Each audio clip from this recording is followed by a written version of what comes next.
Evangelho de Lucas, capítulo 15, 11 a 32.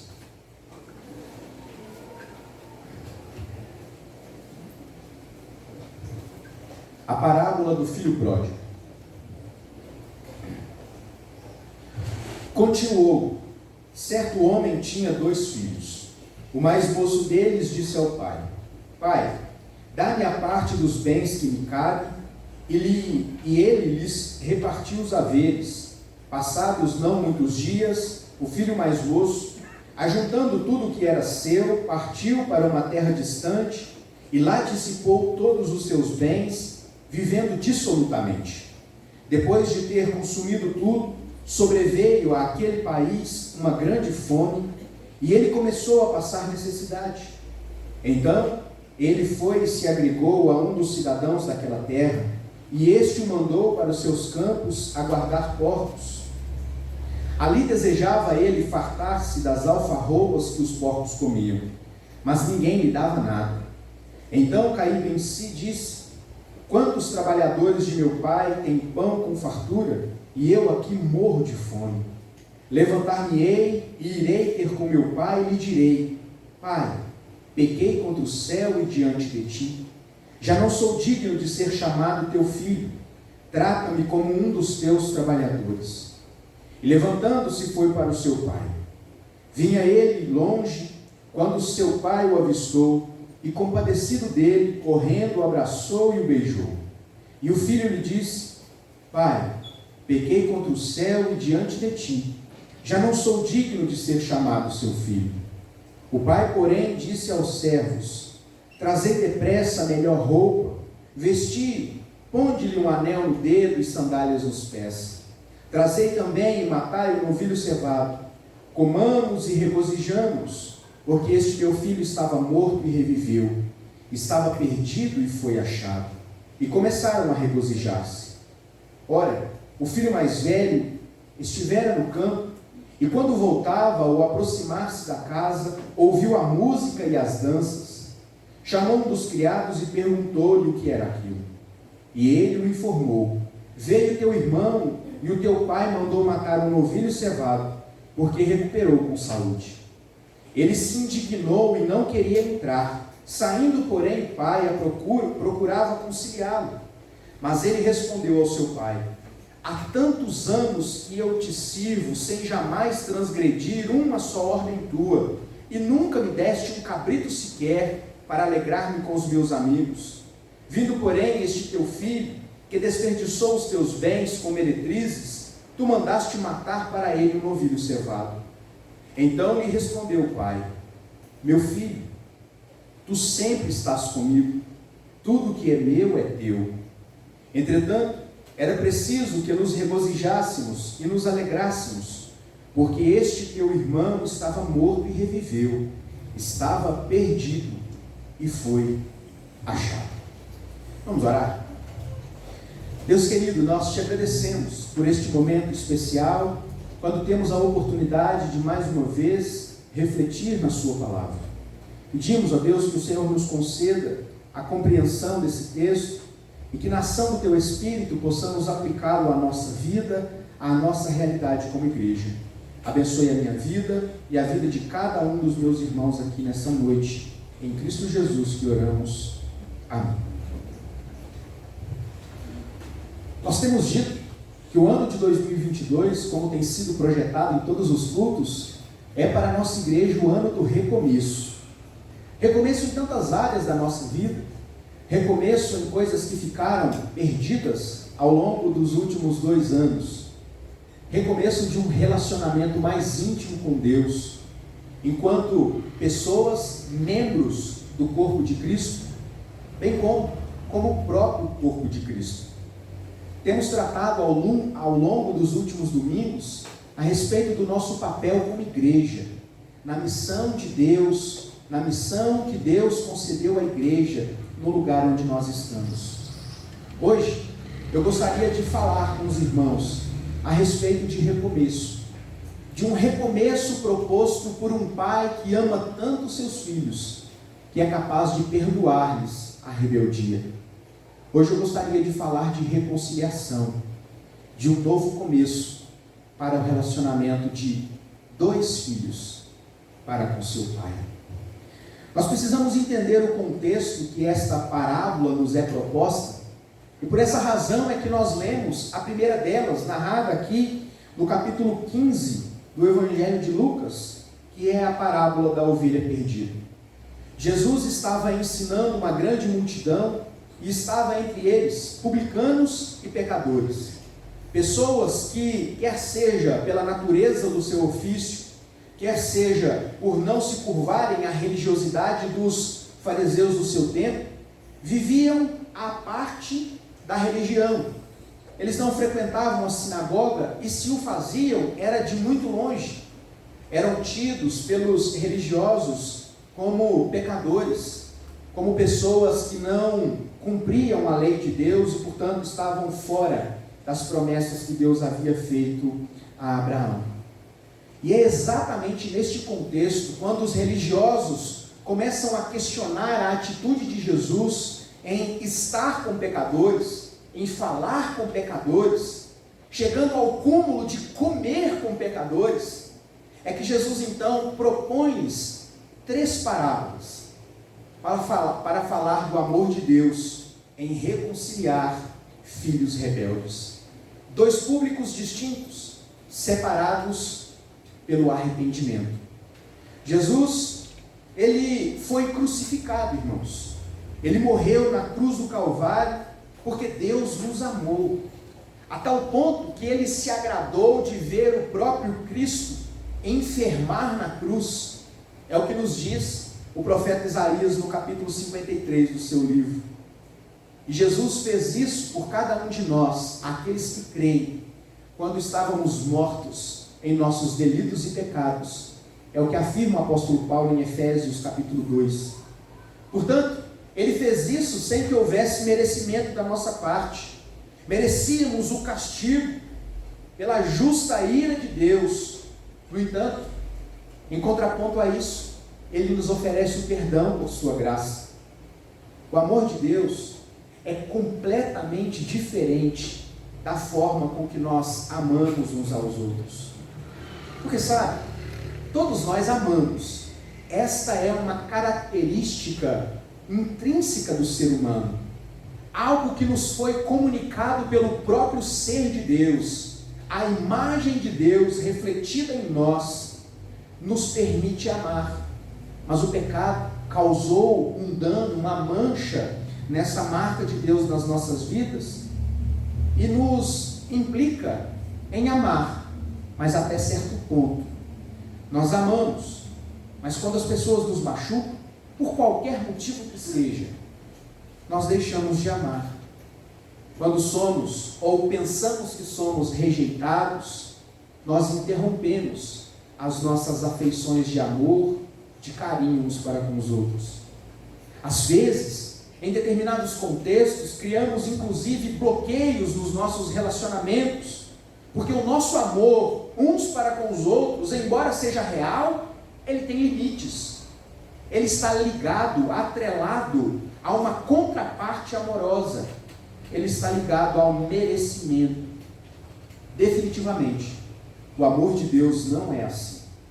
O amor de Deus para conosco não está vinculado ao fato de sermos bons o suficiente para que Ele nos ame.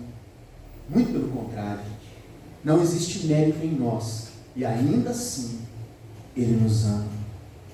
Está muito longe da nossa pequenez enquanto compreensão. No capítulo 15, como eu disse, Lucas está falando a respeito de coisas que foram perdidas. Primeiro ele fala da ovelha perdida, depois da dracma perdida. Agora ele diz que um filho estava perdido. Embora o foco concentre-se na narrativa daquele que sai da casa, o filho que permaneceu na casa do pai, embora na casa do pai, também estava perdido. A mensagem de todo este capítulo poderia ser resumida em 3 palavras ou conceitos simples, mas que devem ser observados por nós. Perdido está contido em todas as palavras, mas também encontrado. Pertence a cada uma destas parábolas, bem como a alegria pela reconciliação, por reaver aquilo que não se tinha mais. Jesus usou estas parábolas para refutar a falsa segurança que os fariseus religiosos do seu tempo tinham, porque eles guardavam aspectos específicos da lei, e por essa razão, por serem religiosos de profissão, eles se julgavam seguros quanto à salvação em Deus, quanto à sua herança feita pelas promessas de Deus a Abraão. E Jesus então está interrogando-os, fazendo-os pensar a respeito da razão pela qual ele veio ao mundo. Se já era problemático para Jesus, que se autodeclarara o Filho do Homem, o enviado de Deus, o Deus encarnado, andar nas proximidades junto com pecadores, ensiná-los, seria algo um tanto quanto constrangedor. Comer com eles, se assentar à mesa, para os fariseus, era algo inaceitável. Era o cúmulo reconhecer ou dizer que Jesus era o enviado de Deus e ainda assim se misturar com os pecadores do seu tempo. Mas Jesus fez isso. Jesus, ele vai até os pecadores. E em Lucas capítulo 19, verso 10, bem como em Marcos capítulo 2, nós percebemos que é exatamente essa a missão de Jesus: ir ao encontro do pecador. O Filho do Homem veio, Lucas 19, 10, buscar e salvar o perdido. Embora todos nós estejamos debaixo da mesma condição, aqueles religiosos se achavam acima dessa métrica, portanto não se viam como necessitados da graça de Deus, como objeto da ação do Messias para a salvação. E Jesus está ensinando-lhes que era necessário arrependimento para que houvesse salvação. Esta, na verdade, não é a parábola do filho pródigo. Esta é a parábola do pai que reconcilia os seus filhos, embora lide com tanta rebeldia. Nesta parábola nós vemos então a figura de não apenas um filho, mas de dois. Como eu disse, nós nos concentramos tanto no filho rebelde que sai de casa, que nos esquecemos da rebeldia daquele que fica. E embora esteja perto do pai, é revelado que perto não é o bastante.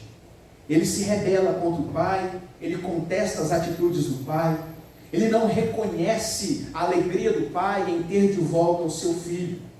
Ele estava em casa, mas ao mesmo tempo longe do pai. Ele estava perto do pai, mas isso não foi suficiente para fazê-lo experimentar o que significava a presença do pai. Nós podemos extrair muitas lições desse texto para a nossa vida, e hoje, de forma especial, eu gostaria de destacar algumas para a nossa vida enquanto comunidade, como igreja.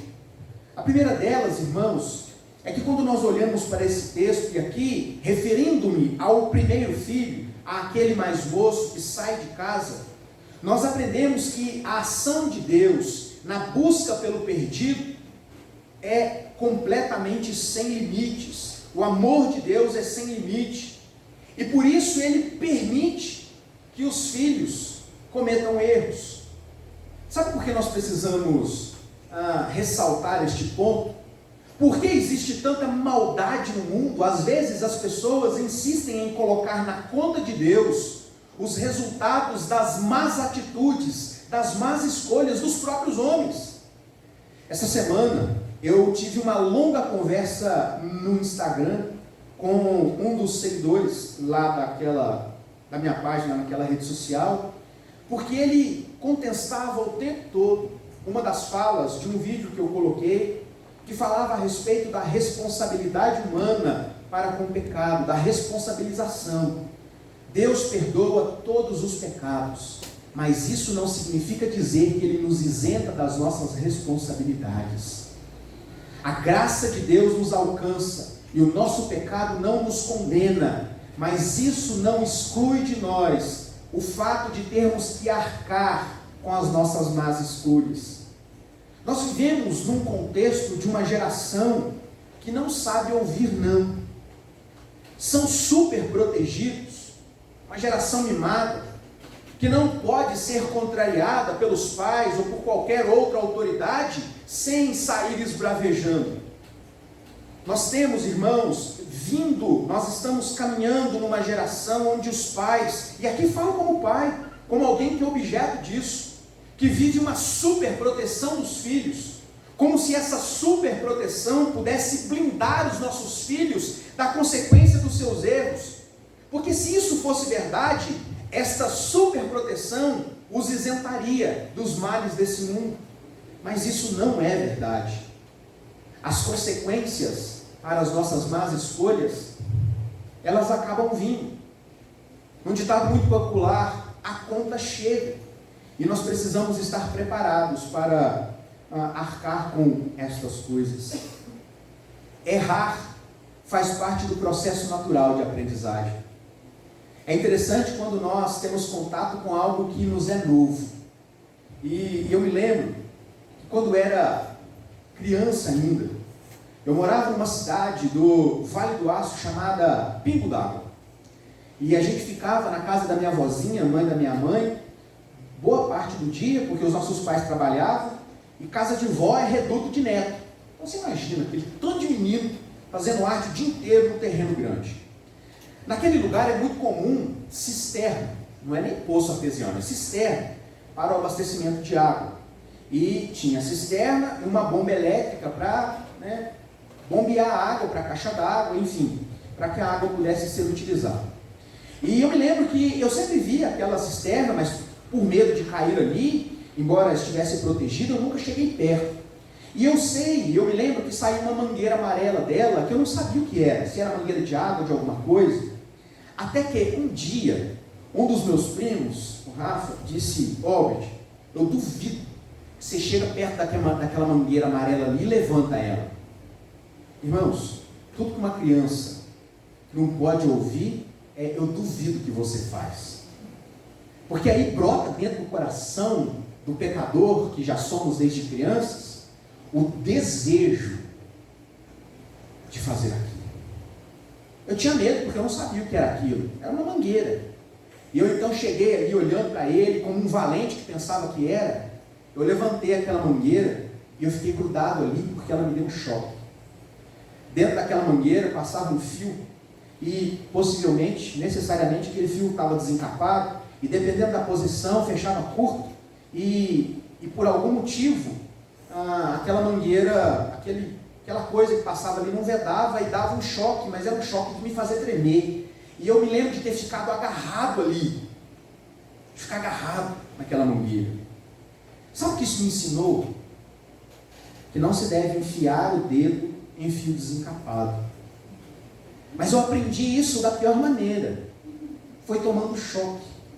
Isso nos ajuda a compreender que até mesmo nos nossos insucessos, Deus nos permite ter aprendizados. É muito melhor errar com os erros dos outros. Mas às vezes nós precisamos errar com os nossos próprios erros. Perceba como Deus, embora seja um Deus de amor, Ele nunca isentou o seu povo ao longo da história, de toda ela, das consequências dos seus maus atos. Perceba, na época dos profetas, Deus anuncia àquele povo o seu juízo se eles não se arrependessem. Deus não queria punir o povo, punição pela punição. Deus queria reconciliar o seu povo. E eles endureciam o seu coração e se afastavam de Deus. E eles arcavam com as consequências dos seus atos. Derrotas em batalhas, tempos difíceis, crise econômica, exílio, escravidão e tantas outras coisas. Até que Deus, depois de ensinar-lhes a lição, os resgatava. Nós precisamos, irmãos, estar cientes desta responsabilização. O filho pródigo, ele sai de casa, e ele então precisa arcar com as consequências deste ato infame contra o seu pai. Enquanto tem dinheiro, tudo vai bem, mas um dia o dinheiro acaba, a conta chega e a realidade está latente aos seus olhos. Quem sabe o pai teria dito ao seu filho: não faz isso, o mundo é difícil, o mundo é cruel. Mas o filho rebelde decidiu viver uma pretensa liberdade que ele julgou não ter dentro da casa de seu pai. E ele vai para muito longe, se afasta, está perdido, se sente livre para fazer aquilo que o seu coração deseja fazer. Até que um dia ele cai em si e nota que ele estava errado. O pai conhecia o seu filho. O pai sabia do temperamento do seu filho, mas ainda assim vendeu parte dos seus bens e entregou àquele filho rebelde o correspondente à sua herança. Esse pai não é um pai super protetor. Ele não isentou o seu filho das consequências dos seus maus atos, mas preparou um ambiente propício para recebê-lo de volta e conceder-lhe perdão. Porque sabe, irmãos, a disciplina faz parte. O amor autêntico é aquele que disciplina em momentos de falha. É o que nos afirma Hebreus capítulo 12. John Owen, ao comentar esse texto falando do amor de Deus, disse o seguinte: o amor de Deus é sobrenatural, é sempre um milagre, sempre a última coisa que poderíamos merecer. O pai desta imagem é a representação do próprio Deus, que embora nos ame, nos acolha, cuide de nós, nos dê amor, ele não nos isenta das responsabilidades dos nossos maus atos, das nossas más escolhas. Aquele filho decidiu sair da casa do pai, estar longe do pai, e o pai não interferiu nisso. No entanto, ele o aguardou de braços abertos. Em algum dia, todos nós fomos o retrato desse filho pródigo. Se o pai aqui representa um Deus que ama e perdoa, o filho pródigo representa todos aqueles que estão longe da casa do pai, que estão longe dos cuidados do pai, afastados de Deus, rebeldes contra a sua autoridade, sentindo-se livres por estar longe da presença de Deus. Então, irmãos, é importante que guardemos no nosso coração: Deus nos ama incondicionalmente, mas isso não significa que não seremos responsabilizados pela nossa rebeldia. Em segundo lugar, o amor desse pai também se revela como um amor dissociado de merecimento. Dos versos 20 a 22, e depois na sequência, na interação com o segundo filho, nós observamos que este pai está disposto a continuar amando, ainda que este filho rebelde mereça a sua ira, o seu abandono. Nós geralmente amamos quem nos ama. É muito difícil amar ou continuar amando alguém quando somos rejeitados. Pense você, sendo o pai desta figura que Jesus usou, se fosse rejeitado pelo seu filho, abandonado pelo seu filho, como você se sentiria com toda esta rejeição? Nós precisamos pensar a respeito disso, porque quando nos afastamos de Deus, é exatamente isso que provocamos. Nós trocamos a presença de Deus por futilidades, por uma suposta liberdade, como fez aquele filho rebelde. O pai, no entanto, diz-nos o texto, ao vê-lo, se compadece e vai à sua direção. Irmãos, existe algo de precioso aqui. Deus não apenas prepara o cenário do perdão, mas é Ele quem opera este perdão. Ele vai à direção do seu filho, Ele abraça o seu filho, beija o seu filho, o reconhece como seu filho. E há de se destacar que aquele moço não poderia requerer o direito à filiação, porque o fato de ter perdido ao seu pai a sua herança, tornava ele alguém fora deste contexto, mas aquele pai recebe aquele filho rebelde com amor. O filho havia se perdido, mas o pai o encontrou. É interessante que em Romanos capítulo 5, verso 1, nós percebemos o relato de Paulo falando que Deus nos ama de forma incondicional. Todos aqueles que se achegam em Cristo são recebidos da mesma maneira. O pai, ao encontrar com seu filho, tomou atitudes que fazem daquele moço rebelde novamente um filho. Colocou no seu corpo a melhor roupa. Sabe por quê? Escravos e os empregados não usavam roupas boas. O filho rebelde não é recebido como um servo, simplesmente, como um escravo, mas como filho que era.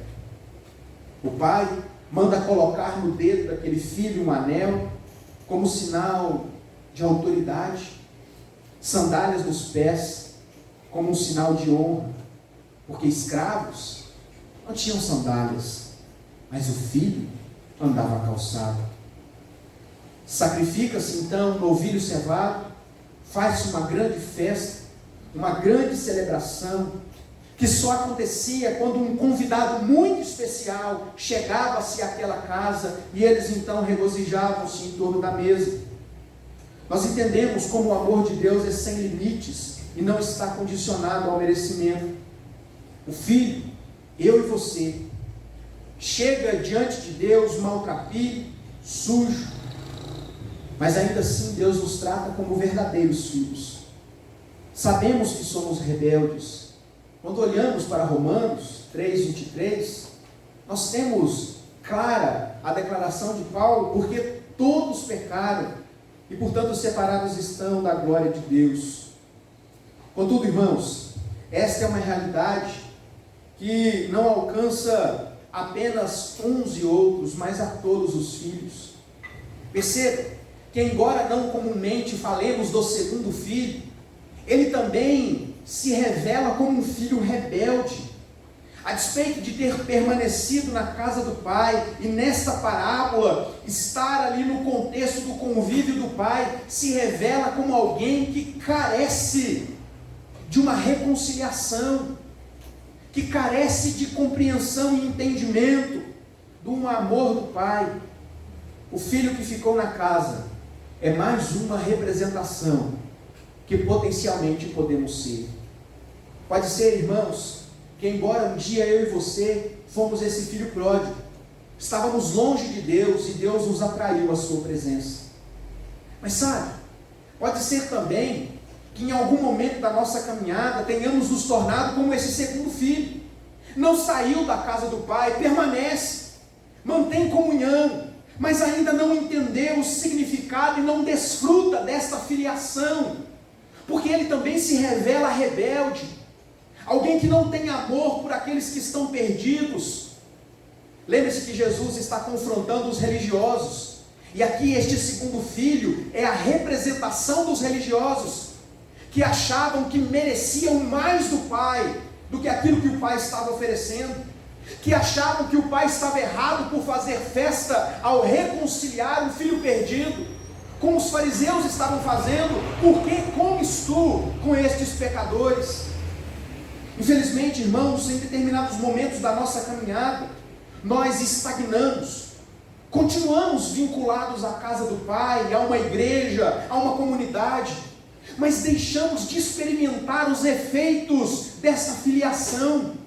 Não amamos mais os perdidos, temos-nos como pecadores que não apenas podem, mas devem continuar longe de nós. Por que fazer festa por aqueles que se rebelam contra o pai? Este filho, que embora estivesse na casa do seu pai, não via a necessidade de receber filhos rebeldes, não via a necessidade de se arrepender diante do seu pai, não tinha amor pelos perdidos. 2 filhos, ambos precisando de reconciliação.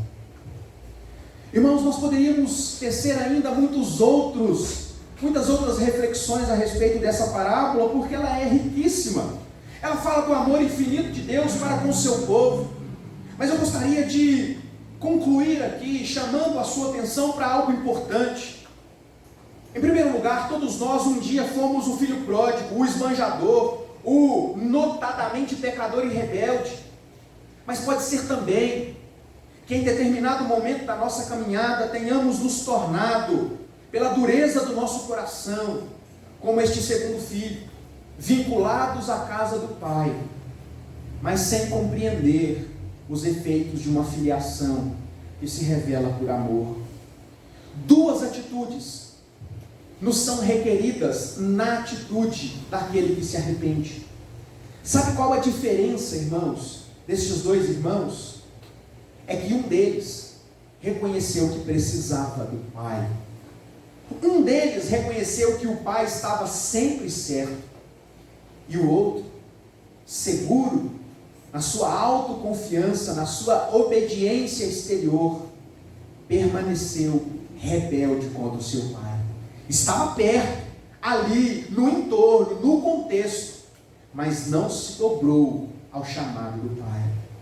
Enquanto um volta e pede perdão, o outro se rebela contra o Pai e não mais deseja entrar na casa, porque agora ali existem pecadores. A diferença entre esses dois filhos é que um reconheceu que precisava do perdão do seu pai. Duas atitudes nos são requeridas aqui.